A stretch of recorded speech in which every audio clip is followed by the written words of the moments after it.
God aften, Ølandsfolket. Godt nytår. Jeg sender til jer fra post juleferie kaos, og det er rigtig dejligt at være tilbage. Jeg har brugt lidt tid på at gå og spekulere over, hvordan jeg bedst kunne illustrere for jer, hvordan I placerer de her knaphuller i jeres Øland 4 manchetter og knapstolper. Og efter jeg havde fået en god idé til det, så brugte jeg en del tid på at spekulere over, hvor jeg måtte have lagt min opskrift henne, for den er egentlig meget rar at have ved hånden, når man skal gennemgå den for andre. Og den er det nu lykkedes mig at finde, så derfor så vil jeg tage hul på mit første forsøg på en Jørgen Clevin video, hvor det bliver noget med noget tegneværk, og det bliver noget med noget farver her, for at illustrere for jer dels hvor knaphullerne skal placeres, men også hvad de skal bruges til, så hvorfor de skal sidde der. 1, 2 og 3. Her har vi vores hul. Her har vi havblik. Her har vi vores fisk. Og altså 1, 2, 3. Ligesom på jeres skitse i hæftet der. Og der hvor vi skal starte, det er altså ude i højre side her. Så. I samler masker op her. I virkeligheden er det jo de masker, I har strikket, der bare skal overføres, og så strikker I hele vejen hen. Så får I en manchet, der kommer til at se sådan her ud. Når I har strikket det her skiferskærmønster, pind 1-9, så skal I lave et knaphul ud for midtermarkøren. Og midtermarkøren, det er den, I starter med at sætte her. Og så skal vi lave et knaphul. Vi tager den første farve og siger her. Så har vi et lyserødt knaphul. Manchet 2. Så gør vi det samme, bare modsat. Altså, vi laver manchet herover. Kan jeg lige skrive. Nu gør vi det lige pædagogisk og skriver M1 her. Skal vi have en manchet, der er magen til. Den kalder vi så M2. Og tata, der skal ikke være nogen knaphuller i den her. Det var de 2 manchetter. Så skal vi lave vores knapstolper. Og dem strikker vi jo altså op. Den første, som er, bladrer vi lige rundt her. Og jeg knapstolpe 1 henne. Der. Den strikker vi jo så op den her vej. Den er ikke helt lige så bred som de andre. Sådan. Se her, der skal vi jo lave 3 knaphuller. Lad os lige give den et navn. Den her, den kan hedde K1. Sådan. Det første knaphul, det laver vi yderligt her i højre side. Så det bliver nu farvet. Det var ikke en farve. Det her var en farve, og den er blå. Så vi sætter en blå knap herude. Så skal vi have en på midten. Knap der, og den bliver lyserød. Sådan. Og til sidst skal vi så have en knap, der sådan er lidt længere inden. Og den bliver grøn. Der. Sådan der. Der var 3 knaphuller der. Vores sidste knapstolpe har vi jo så her. Knapstolpe 2. Og her der skal vi altså lave knaphuller på samme måde, men omvendt af det vi gjorde før. Så det vil sige, at vi skal have en, der er yderlig, som sidder her. Og vi skal have en, der sidder lidt længere inde. Den sidder sådan ungefær her, kan vi kalde det. Så har vi placeret 1, 2, 3, 4, 5, 6 knaphuller. Og hvad skal de så bruges til, de mange knaphuller, vi nu har lavet? Ja, det vil jeg illustrere for dig nu. Først så tager vi og folder ponchoen på den lange led.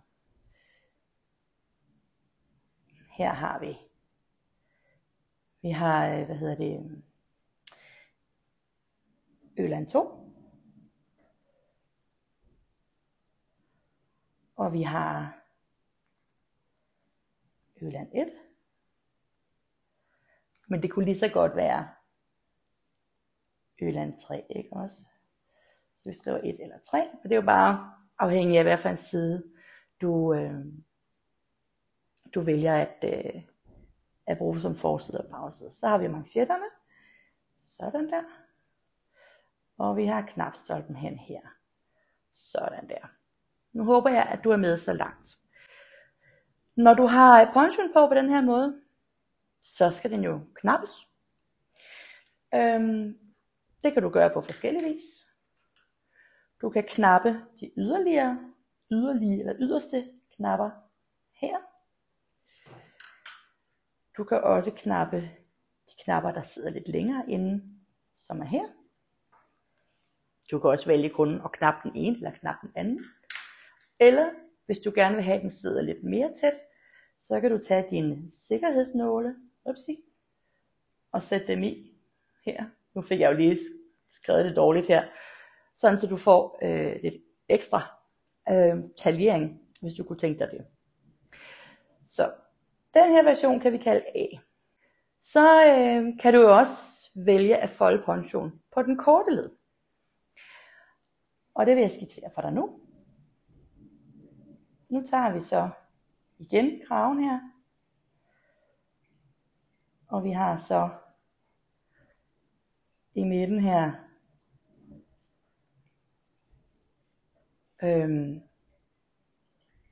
undskyld, der gik jeg lige stå. Her har vi i midten Ø2. Og igen kan du selv vælge, hvad der skal være for og bag, men her siger vi for nemheds skyld, at du har Ø1 herover og Ø3 her. Sådan. Ø1 og Ø3. Godt.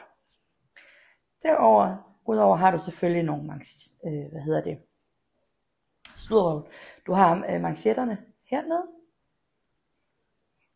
og du har knapstolpen herude. Sådan. Det er der har svært ved at sove. Jeg sletter lige den her streg, jeg fik lavet for meget. Så det forhåbentlig bliver nemmere for dig at se, hvad jeg mener.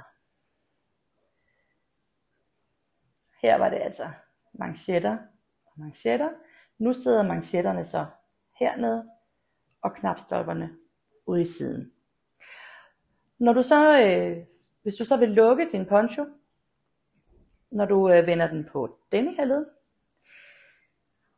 så er der jo heldigvis forberedt til du kan gøre det. Fordi du har de her to yderlige knapper, som du kan lukke her. Og hvis du så gerne vil have lukket lidt mere til i ærmegabet, jamen så har du jo så igen to knapper, du kan lukke her. Det store mysterium, det er jo så, hvad sker der for de lyserøde knapper? Og nu siger vi, at det her det var version B.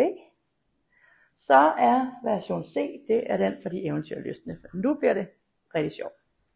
Nu folder vi hverken på den korte eller på den lange led, vi folder på skrå. Og jeg håber, at du stadigvæk kan forestille dig, hvad det er, der sker. Sådan her.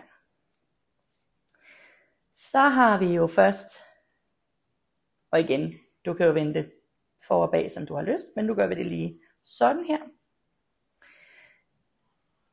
I det her tilfælde har du så manchetten hernede, og du har en knapstolpe herover.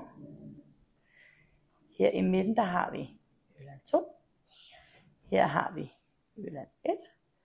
Og her har vi Øland 3. Så har du foldet den på skrå.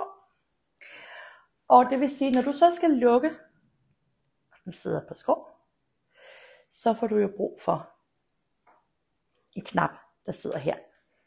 Fordi så har du så din hånd og din arm, der kan stikke ud her i hver side. Og skal vi lige huske selvfølgelig, du har jo også en knap midt på knapstolpen herovre. Det var altså forklaringen på, hvad du skal bruge alle de mange knapper til. Jeg håber, at det hele giver lidt bedre mening. Fortsæt god fornøjelse, og bliv endelig ved med at skrive, hvis der er noget, du har brug for hjælp til. Det må man gerne, selvom det ikke er advendt længere. Vi strikker lige så længe, som der skal til på det her projekt. Tak for nu.